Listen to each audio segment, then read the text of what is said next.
Chapter 3. Red and Rust. The next morning came wrapped in fog and tension.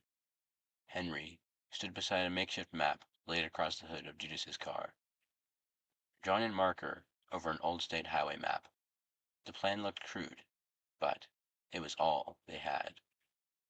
Red pins marked Allied safe houses, blue pins marked down opposition zones. The rest was guesswork. Eddie's contact is about 25 miles north, Judas said, tapping a pin near the edge of the county. Calls himself Bishop. Leads a group about 20 fighters. Not all trained, but they've held their ground so far. Henry crossed his arms. Do you trust him? Nope, Eddie grunted, sliding round into a magazine. But Bishop hates the Blues more than he hates us. That's enough. Sam leaned over the map. We'll need fuel and medical supplies before we push that far. There's a clinic about 5 miles west. We hit it first. No, Henry said. Too exposed. That place got hit 2 weeks ago. Might be crawling with snipers. Judas raised an eyebrow. How do you know that? Henry hesitated. I don't know. I just do. They all looked at him. Eddie exhaled. That part of your superpower now? Visions? I don't know, Henry muttered. But I trust it. Judas tapped the map. All right. Alternate clinic. Smaller. Maybe less picked over. 12 miles. Back roads the whole way. Sam nodded. We move in 1 hour. The clinic sat on the edge of a small town, once a retirement community, now a ghost hollowed out by a fire and bullets.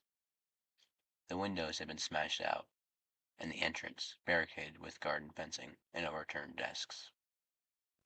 Judas picked the lock quietly while Eddie watched the perimeter with binoculars. Inside, the place smelled of old iodine and mold. Shelves were overturned, drawers rifled through, but not everything was gone. Got gauze, a few antibiotics, Sam whispered, shifting through cabinets. Some morphine vials intact. Henry opened a lower drawer and froze. A child's teddy bear, blood-soaked and stuffed into a lunchbox. He stared at it until Judas tapped his shoulder. Eyes up. Focus. They heard the click a second later. Drop your weapons. The voice came from behind the intake counter. 3 rifles, leveled at them from behind shattered glass. A young man in a blue bandana stepped out, face pale but determined. Eddie cursed. Ambush. Henry raised his hand slowly. We don't want to fight.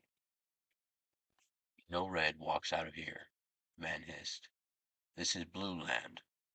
Sam stepped forward. You kill us, and you're proving this war has already erased your humanity. The man flinched. That's when Henry's chest lit up, a heat like a burning wire through his ribs. He gasped, falling to his knees. Time slowed.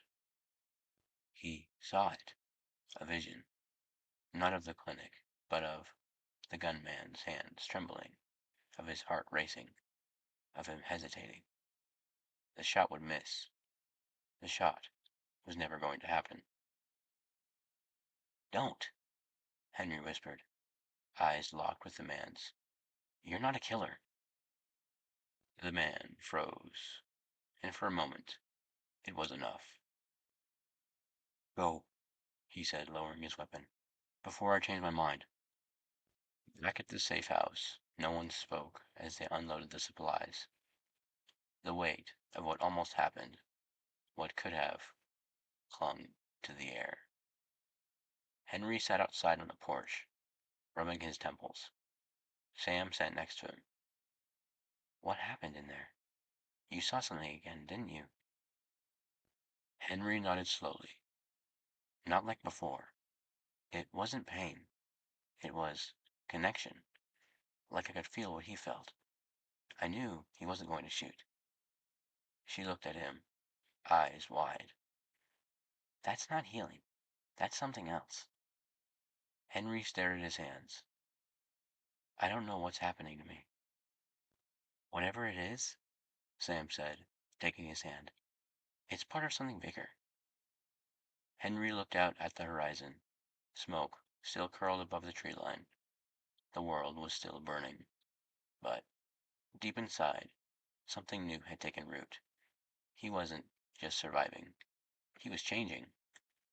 And the war hadn't seen anything like him yet.